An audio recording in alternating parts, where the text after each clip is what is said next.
Welcome to this flight of the Retail Pilot. I'm Ken Pilot, former CEO and current brand advisor, investor, and board member. I'm thrilled to share with you some of the insights from retail's leaders and legends, as well as my perspective on retail today.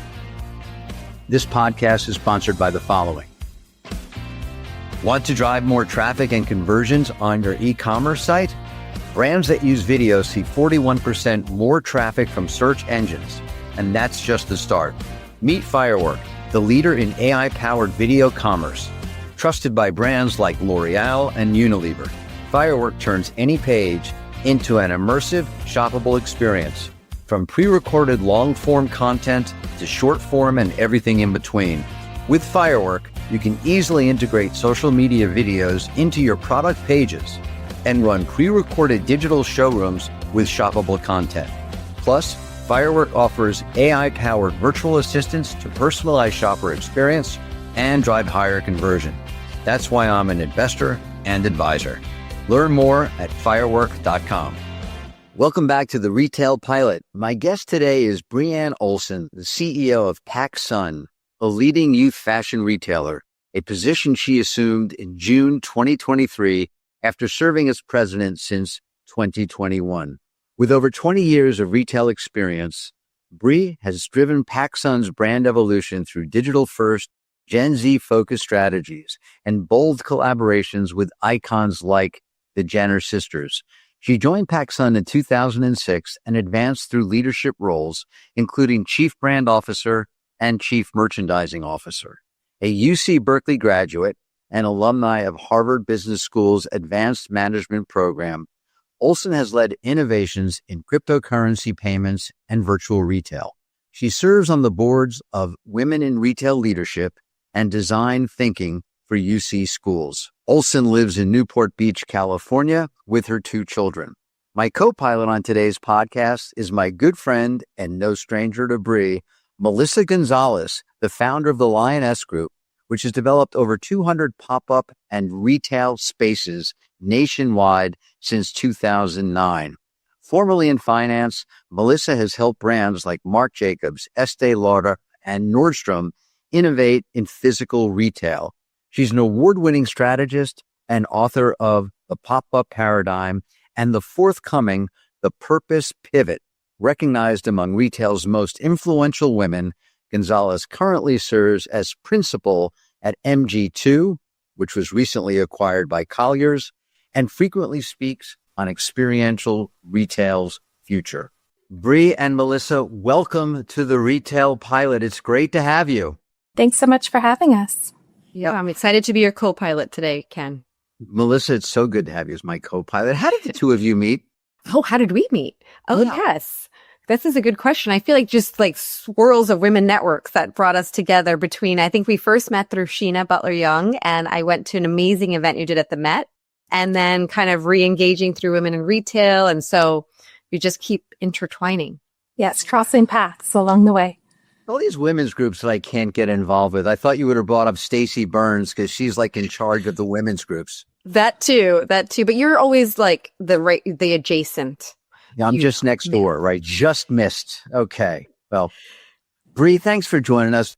I want to get into this with you and understand how first you even decided that retail was a journey worth taking. What inspired you to pursue a career in retail? Yeah, thanks for the question. I started my retail career at Banana Republic at age 15 at our local UTC store in San Diego, where I was born and raised. And I actually started in the stockroom and worked my way onto the sales floor. And I have always had a passion for creative design, for innovation, for self-expression through the lens of how people can dress and express themselves. And so I was in it from very early on, and I stayed in retail jobs all the way through high school and through college. And I really knew that this was the career for me from that early on. So can I take a little bit of credit for your success? Because I also was working at Banana Republic, and I know if our years overlap, doubtful, because I'm ancient, but I was also at Banana Republic. So maybe there's some other synergy that we'll have to discuss. There you have it. Well, on that, I am sure that you have learned so much along the way because of your journey within retail. So maybe you could share with the audience, a little bit about like what you learned from these previous roles as you continue to grow into your CEO position, and maybe a pivotal moment in your career that, really influenced your leadership style. Yeah, I think a couple of things. A reminder that I have with me always, having started in the stores and in the stockroom, is the importance of the customer, and the importance of the customer in all of the decision making that we make throughout the cycles of retail, the importance of really creating true brand affinity and brand love. And that, there's so much importance of that kind of finish line of where you ultimately show up with the consumer. And that has evolved over the last 10 and 15 years. And it's not just about the experience, the amazing experience you can create in stores for consumers, but also from all of the digital touch points that they have and the way that they experience your brand. And so that brand evolution, always coming back to keeping the customer central to decision making, has been one of the foundations that I think about in terms of my leadership and my journey. A second was early on at PacSun, I led the decision to sign Kendall and Kylie Jenner, who were 12 and 15 at the time, at a time when we were at a real crossroads with the brand. We were holding on to our legacy as a surf skate house of brands. Are incredibly grateful for that heritage with surf and skate, but there was an evolving landscape at the time. We had our customer base was about 70% male, 30% female, and we were really looking for ways to re-engage with the female audience. And signing Kendall and Kylie Jenner today sounds like a dream.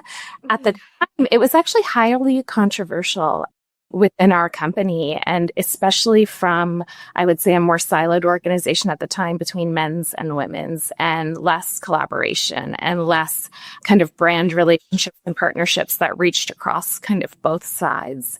And so there was a lot of pushback that we faced. And, I really did feel very strongly, even though the girls were only 12 and 15, that they would be highly influential in kind of guiding us through this next chapter. And so a decade later, I can reflect back and just be incredibly grateful for the success stories that we've had, starting with Kendall and Kylie Jenner, but then how that evolved into relationships with Virgil Abloh and, different types of creators, inclusive of Jerry Lorenzo and A$AP Rocky, Emma Chamberlain, Storm Reed. It was just the beginning of this concept of collaborations, real authentic partnerships. And that was a pivotal point in my career for sure.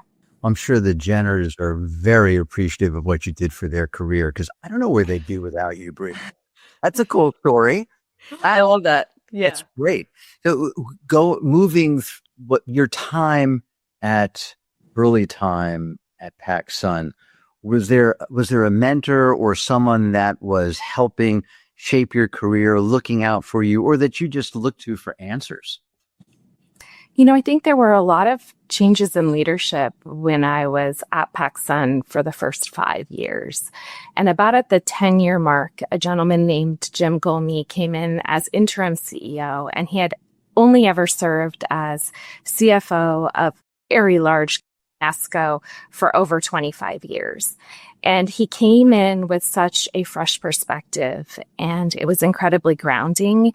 And he ended up being both a professional and personal mentor to me.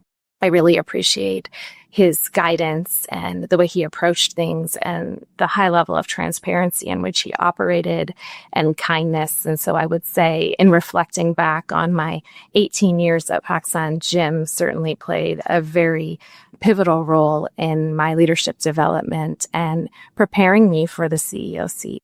You talk about youth culture at the center.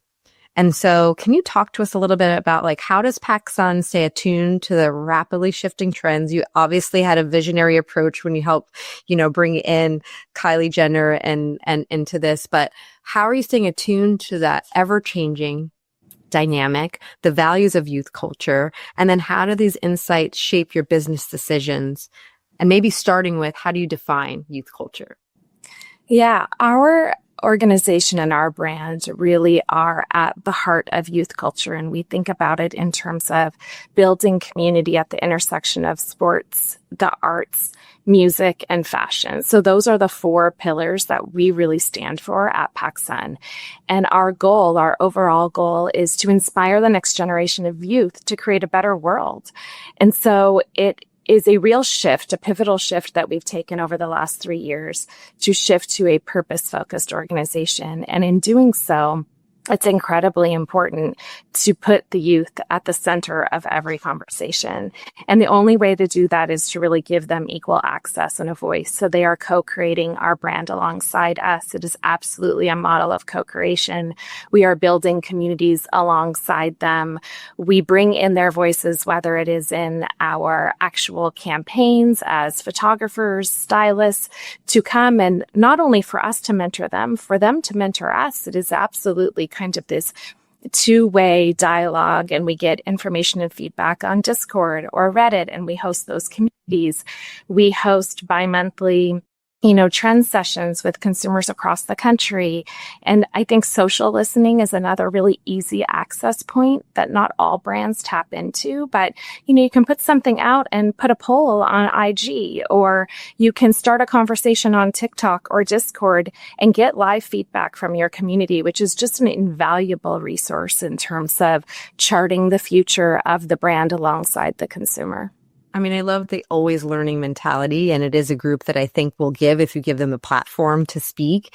And as you mentioned that example, I think about where we first met and what you did at the Met and the collaboration that you had there and the music that you brought in and the siblings that performed. And, that for me, that feels exemplary of what you're talking about in terms of this youth culture mentality. And I feel like they co-created that night with you. Absolutely. And that co-creation, whether it be in experiences, in product, in the way we sell our product or bring our product to life, and the creation of product, it really kind of weaves through the entire organization. I would also say we try to do a lot of research also, because Gen Alpha and Gen Z are constantly moving. And so it's not a group, it's a fluid evolution. And, I think it's really important as rapidly as they evolve to stay in lockstep with that evolution. So we both do formal and informal research. I think there are some really important differences in what we're seeing from Gen Alpha and Gen Z, even as it relates to influence and their views on mental health and how they view the world and how they want to be integrated into the brand. And so those are important points of differentiation that we're paying close attention to as, we continue to evolve the brand and bring Gen Alpha into the mix.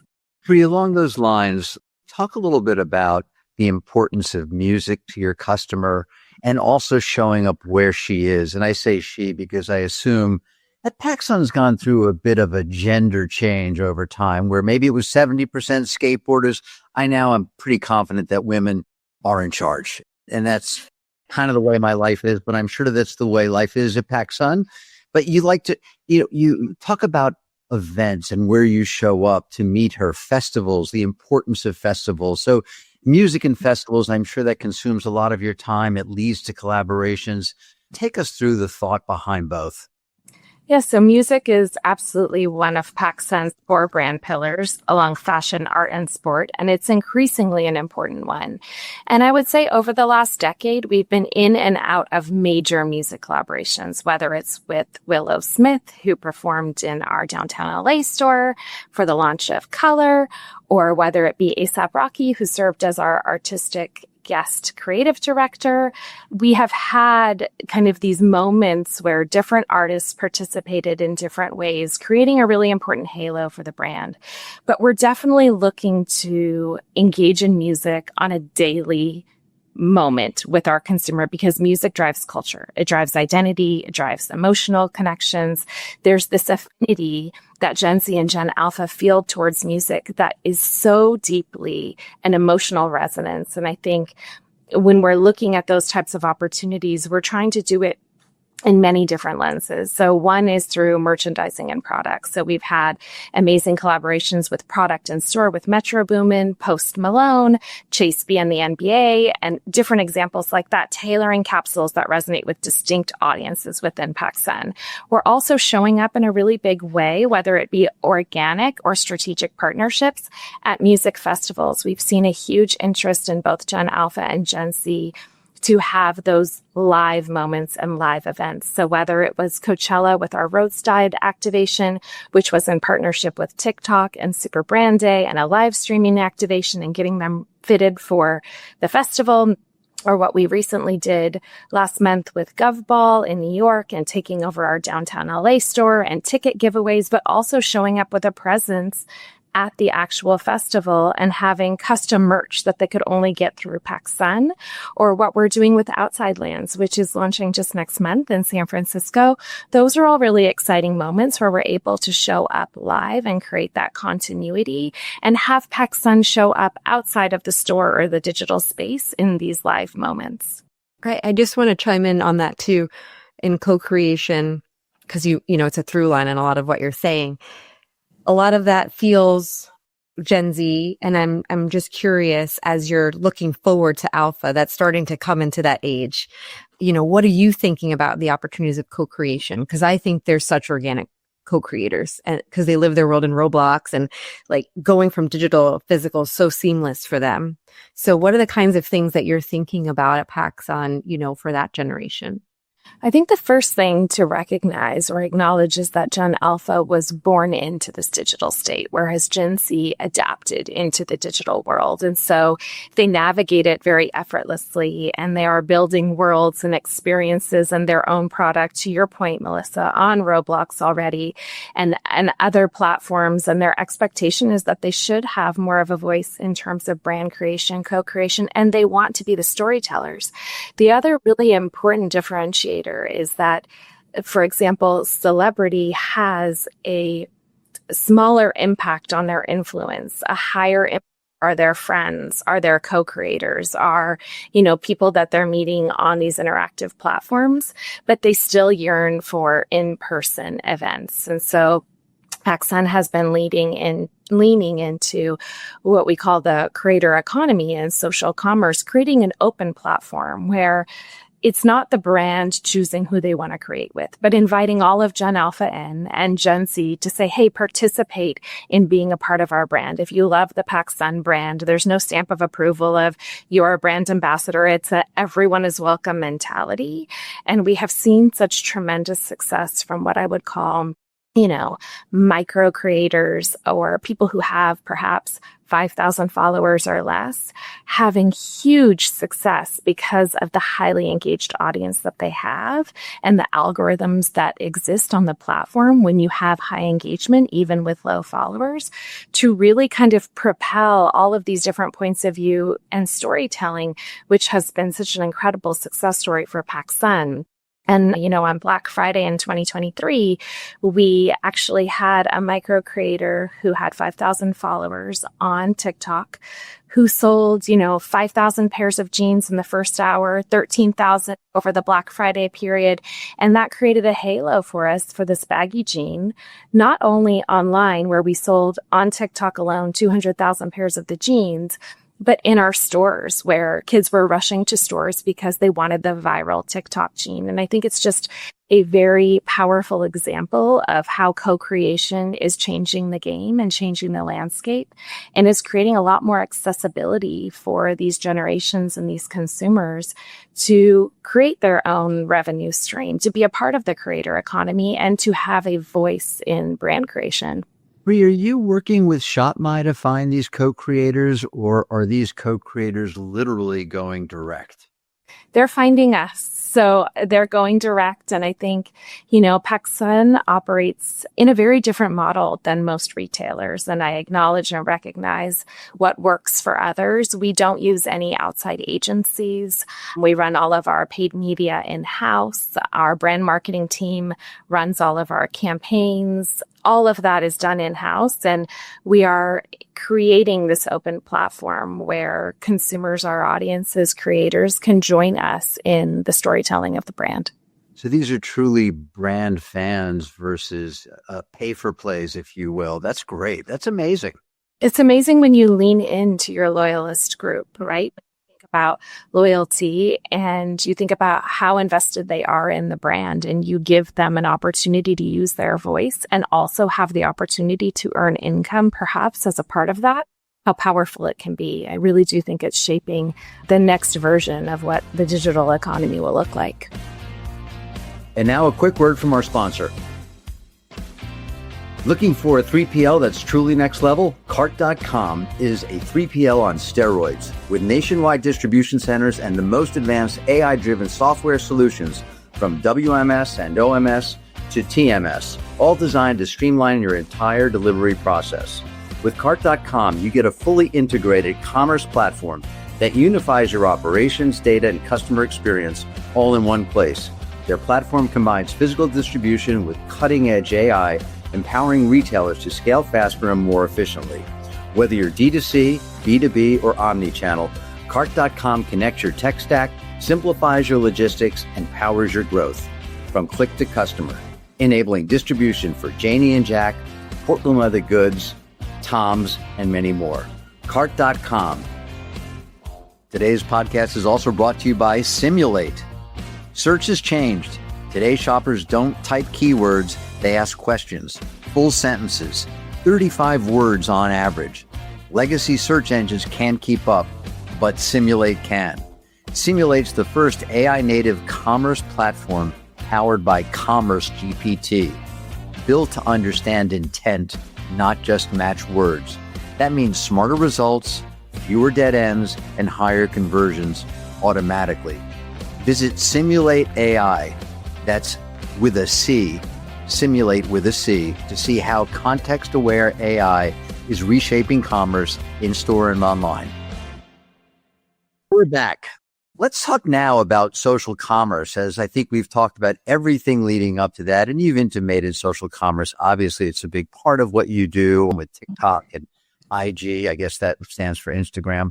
I knew that. I'm kidding. I'm not that old. But let's talk a little bit more about social commerce and some of the key factors that have enabled PacSun to consistently create viral products on all the platforms that are out there. This space will continue to evolve. And when we talk a year from now, 5 years from now, this space will continue to expand, accelerate. And, it's really interesting as we dig deeper into audiences, we're seeing a lot of new customer acquisition off of these spaces. And then we're seeing pretty immediate a transition to kind of the mother brands. So whether they shop first on TikTok and then in stores, or first on TikTok and then on PacSun.com online. But it's a really interesting evolving space. But what I'm most excited about is really empowering the consumer to have a bigger part of the conversation of the brand, of the co-creation, and to really be able to monetize and have a way to participate in the economy. And I think that that's so important, especially as we look at the overall macro landscape, to continue to propel that forward. And so irrespective of which platforms take off or not, PacSun is certainly behind the creator economy. We started in 2019, joining TikTok as a platform. In the first year and a half, we quickly amassed 2 million followers. It's really important to have an organic following and, a real presence on the platform before you're trying to then create a TikTok shop, because it really does work in tandem. But we've had a lot of success. We've been very intentional. And I think it's our values that allowed us to show up first. We pride ourselves in being scrappy.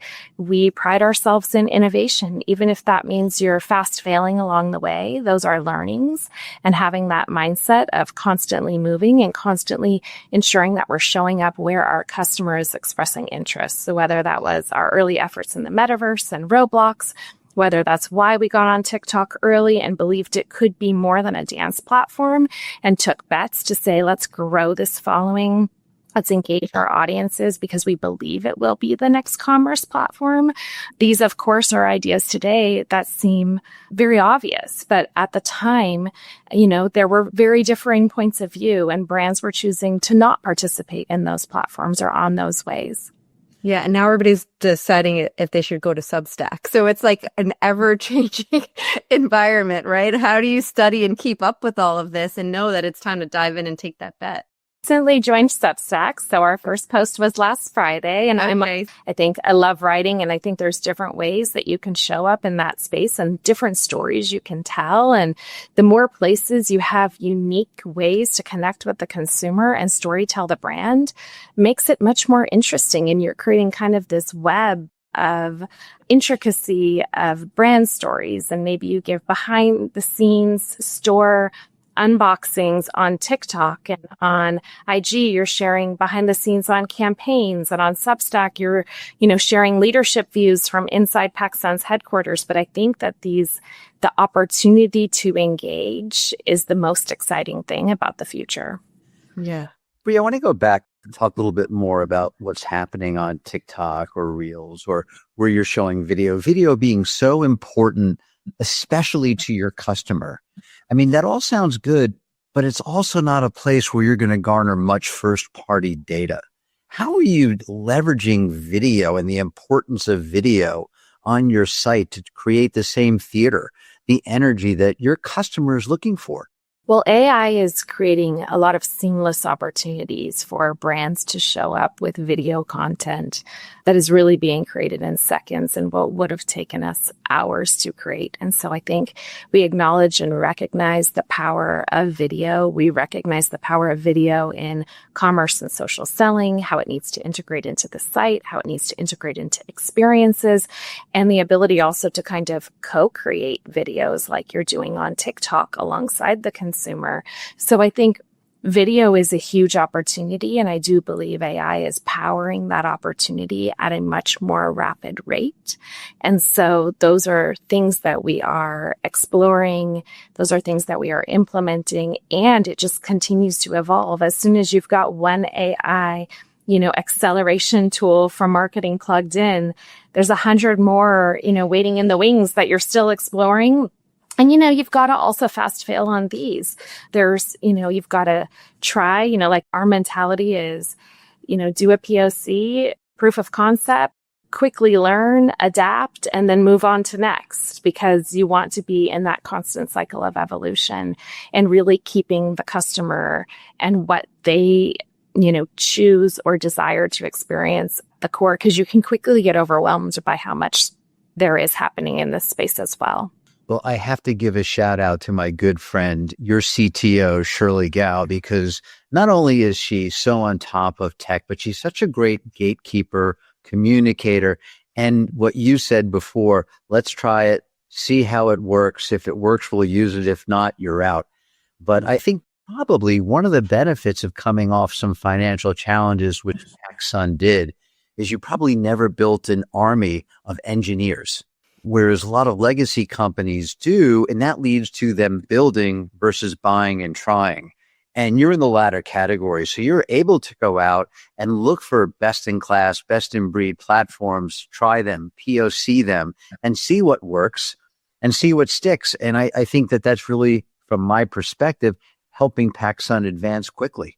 Well, I couldn't agree more. And Shirley is a powerhouse. She is an amazing leader, and we're so grateful to have her leadership at PacSun. She's helped us establish what we call our AI Council, which has an 18-month roadmap and crosses every area and every division of the business in terms of exploration, implementation, the long-term plan, the short-term plan, and kind of vetting through all of the different opportunities. And, her leadership has been instrumental in helping guide us through this space, and such that it's actually surprising. She has come back and said, some of our ideas need to be built. And so I think we finally crossed the threshold of not building too many things, but one project in particular that will launch later this fall, and I can't wait to share more with you guys then, is something that Shirley and her team have built in-house alongside our creative team and our digital team, and I think will be a game changer in terms of being first in the industry to really collate all of the exciting things that are happening. And to your point earlier around capturing data, that's something that, it's really important. You need to see how they're engaging, even if they're not checking out, like there's no transaction. You want to see how much time are they spending and capturing all of those and then finding ways to intersect the data in meaningful ways to create better buying decisions or design or product decisions. Absolutely. I think you have to, always be studying that and understand that there's steps along the journey. There's the micro conversions that lead to the bigger conversion. So you can't discount that.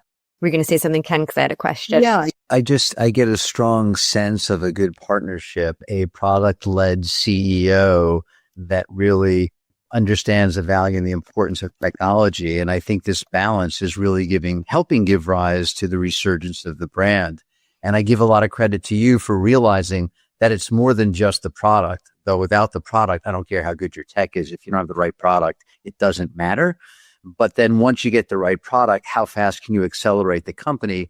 And clearly you have your arms around that. Thank you. And there is a deep appreciation across our leadership team for all of the different areas of the business and how they all impact our ultimate ability to serve the consumer. And I think TikTok is another really great example. Shirley and I flew to San Jose in 2019 when there was no TikTok shop to start to help TikTok set up the infrastructure behind the scenes to ensure that we would have revenue as an opportunity. And so it was really, people think about TikTok as, social media, but Shirley and I were able to recognize early on together that there was something so much stronger here. And that was also really based off of what we were seeing happening in China on the Douyin platform and the acceleration of video selling there and being able to bring that back and take a more educated guess in terms of what TikTok might look like over the long term here. Yeah. Let's pivot a little bit and talk about the stores. That is what I want to do, Ken. Confident the bit there. Melissa, you love stores. Why don't you? Yeah. Well, because you're percolating my interest in this is like, we're talking a lot about social commerce, but we also talked a lot about, especially the up and coming generation, Gen Alpha, they want physical engagement. They want to come into the store. So as you're having this exploratory mind of the opportunity of technology, how are you thinking about that? Bridging online and offline, the in-store experience, what are you excited about and how are you testing for those things? Because I think it gets stopped, people are interested in it, but they go to all the reasons it won't work in store. And so they don't get to harness the opportunity of it. Yeah, well, I appreciate the question. Physical stores are absolutely a priority for us, both nationally in the US and also internationally, as we just signed our first agreement to open stores in the Middle East. So we know stores are experiential hubs. They're an amazing way to connect with the consumer, Gen Z and Gen Alpha, our next gen consumers. And I think, that's a testament to brand affinity, but that's also a testament to our particular consumer really wanting to have a different types of experiences with our store, touch and feel the product, talk to the brand associates, engage in the space, and the types of experiences we're creating in stores. When I think about the digital integration into stores, our flagship stores, whether it be in Soho or downtown LA, serve as innovation hubs. So we are live streaming out of them daily. We started that in 2019 with Bamboozer as the backbone, and we were live streaming from our site and creating awareness through Meta and TikTok channels. We're creating shoppable displays during the holidays. We have different artists coming into the stores, whether it was Paris Hilton with her ADHD, music and her record launching. And we had her in store in New York with lines around the block of thousands of kids who wanted to come and meet her, but also hear her story and the power of mental health. And so I think there are challenges to implementing all of the tech that we're looking for in stores, but we are committed to continuing to work through that. And I think Shirley's leadership has been paramount to allowing us to do that. So whether it's interactive displays, QR-linked storytelling, creator-led content loops, there's lots of ways that we're able to bring digital into kind of the stores and also leverage our associates as a part of that storytelling. Yeah, the associate was a question too, because there's always, where is it best in the journey? Like, is it a tool for the associate? What is the right engagement for the consumer? Is it kind of behind the scenes magic? Are they directly intersecting with it? How do you balance that out when you're ideating around what is the better opportunity, the bigger opportunity when you think about the customer journey in those different moments? Well, AI in particular has really supercharged our associate experience in our stores, from scheduling to project education to so much more. We've really leveraged AI to lean into that. And then our store associates are, they're creators themselves, oftentimes with following. They are our brand ambassadors. They're also stylists for our consumers. We task our store associates with a lot. And I think that is the cohort I'm most proud of in terms of the way they show up, the way they authentically connect with the consumer, the storytelling, and everything else that they're managing, whether it be ship from store, buy online, pick up in store. They've got a lot on their plates, and yet they're still, the first to want to participate in video selling through the stores or creating their own content about our new denim that just launched. And we actually shot our denim campaign that just launched last week back in malls. And the reason we did the photo shoot in malls was because there is this huge appreciation from Gen Z and Gen Alpha about those experiences that they're having with their friends, with their community in stores. And you can see that through running clubs that they want to participate in and different things that are happening in the community and ways that you can bring that into the space. So it's a really interesting space, and our store associates are absolutely at the heart of it. They are our number one stakeholder outside of the consumer. And we really appreciate also the opportunity that they give us every day, every week, to give us product feedback, consumer feedback. And I think if you're really open to that listening, you can glean so much data right off of that. It's interesting. Some of the things that you're doing online, I'm wondering if they can translate to store. For example, I believe that you're using a new search platform, Simulate. They're one of our sponsors. But what's wonderful about Simulate is it encourages natural language search, which I think we're all beginning to use because of Perplexity and ChatGPT, et cetera. But can this be used by an associate in the store to quickly remedy a customer's query who might be looking for something and the description may not be top of mind for an associate? Can you take that search bar, if you will, from online and empower your associates to leverage that so they can better serve the customer in the store? Yeah, absolutely. I think there's kind of endless opportunities as we look at integrating technology and empowering our store and brand associates to leverage that for both speed, accuracy, and personalization.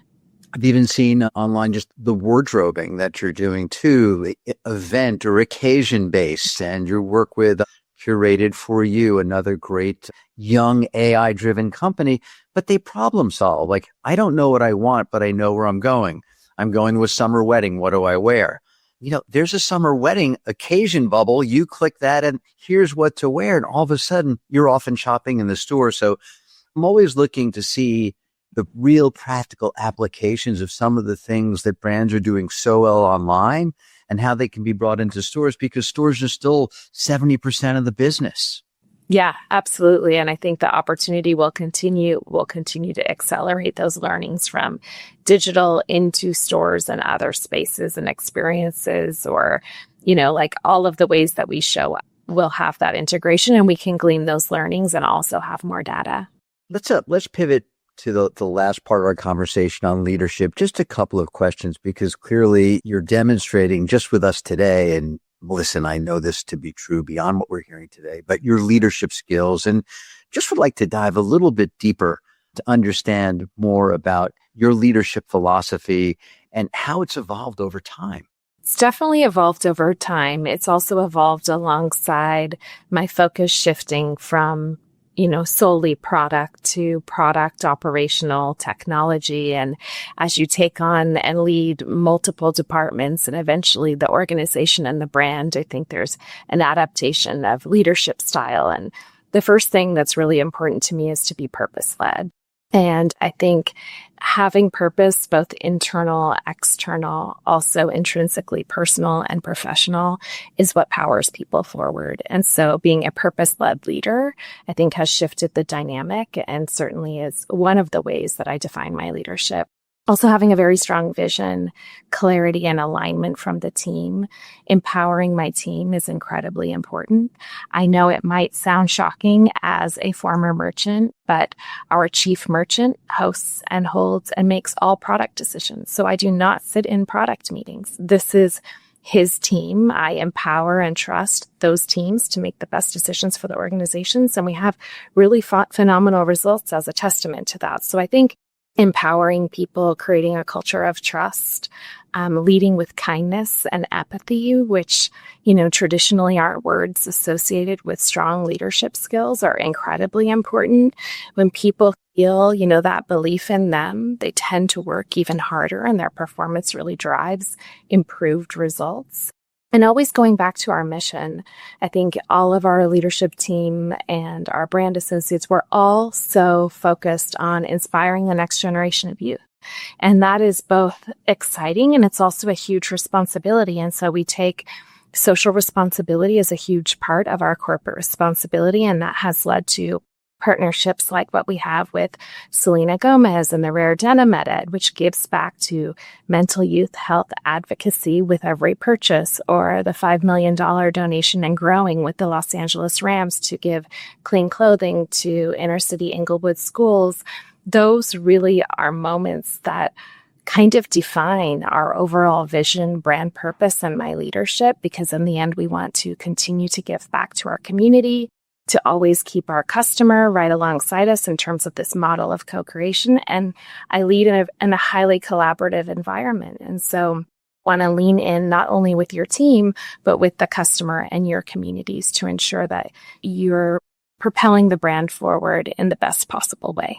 One area of leadership I can only imagine must be challenging today, and you've leaned into it in terms of what you're doing with AI, but the importance of AI on the one hand, and yet calming the fears of those who work and have jobs that may be impacted by AI.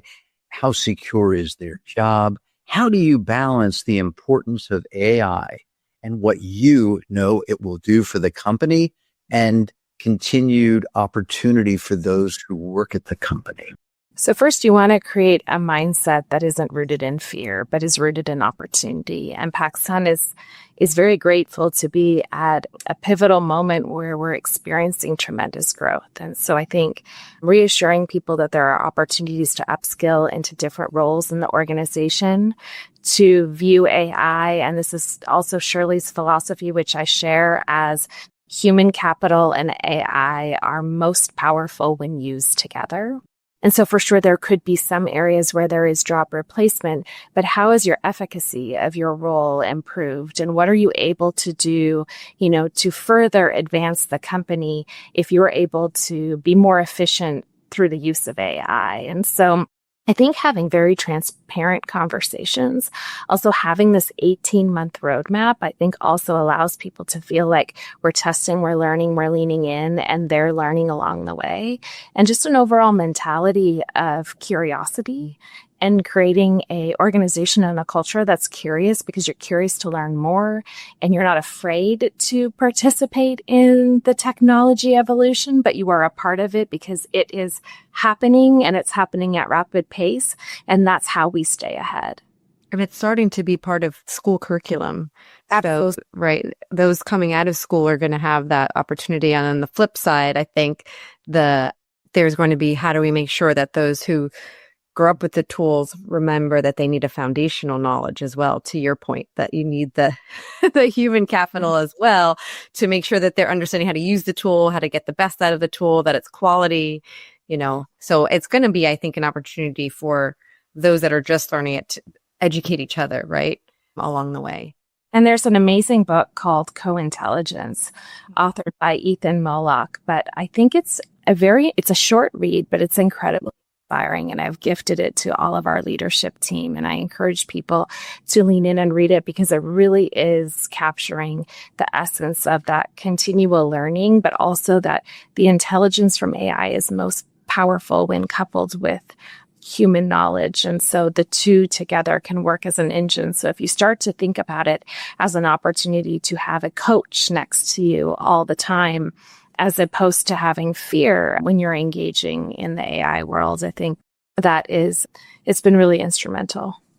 What advice would you give to someone who's coming up in the retail community today and aspires to be a leader? Yeah, I would say to stay hungry and humble and stay curious.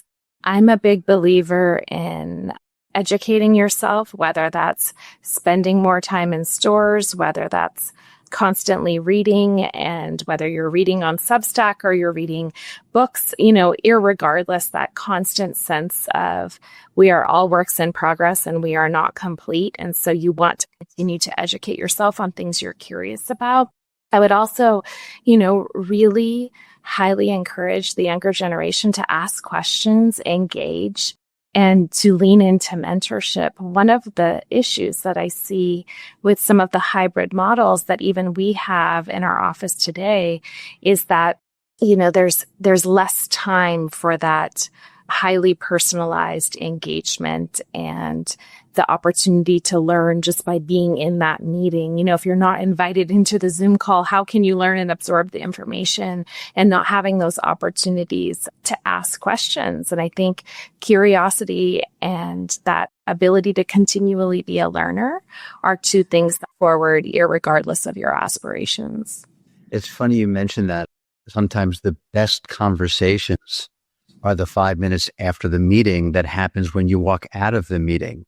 And that's one thing we lose on a Zoom call. When the meeting ends, people are gone and there's no follow-up. And it's that organic nature of being around people, working with people, accessing people, I think that is so important to the business. And obviously, so do many other leaders as they're calling their people back to work. And it seems like that's going to be the theme in 2026, return to office. Oh, with that, let's go to the last part of our podcast, Rapid Fire. You ready, Bree? I'm ready. All right. Is there a retail leader who inspires you most? I really have loved my time with Doug Roush, who's one of the early founders of Trader Joe's. He's so incredibly humble, and his advice has come across so simplistically, but it has really helped me to redefine what it takes to run a really great business and some of the simpler things you should think about, even when you're thinking about being in store associates. Who should you hire? So I would say Doug for sure. Favorite book? Ethan Mollick, Co-Intelligence, is my current favorite read. Where do you travel for inspiration? I grew up traveling to national parks as a kid. I had two parents who were both in public education, and I still really find that I recharge the most when I'm in nature and solitude. When not working, how do you spend your time? Spend my time with my kids, who are 10 and 13 now. And so I, get a lot of information from them as they're in Gen Alpha and on the cusp of Gen Z. And we spend a lot of time at the mall, at their sporting events, and out in nature. What's the one interview question you like most? I think the interview question that I like the most is, who is the person that's been most inspirational to me? Final question. Which designer owns the most real estate in your closet? So I did spend about a decade in Italy working for high-end fashion early on in my career. And so my pieces from my time working at Valentino still have a special place in my closet, and they have a lot of important stories to me as well. So I would say Valentino has the largest spot in my closet, mostly from a kind of vintage archival standpoint. And with that, we'll land this flight of the retail pilot. Bree, Olson, thank you so much for joining us today. And Melissa Gonzalez, couldn't be a better co-pilot to have. Thank you. Yeah, it was so fun. We got through. It's like never enough time. We could probably keep talking. So appreciate everything that you shared with us today. Yeah, super fun. Thank you both. Thanks for tuning in to this week's flight of the retail pilot. And please give us a review on your favorite podcast platform.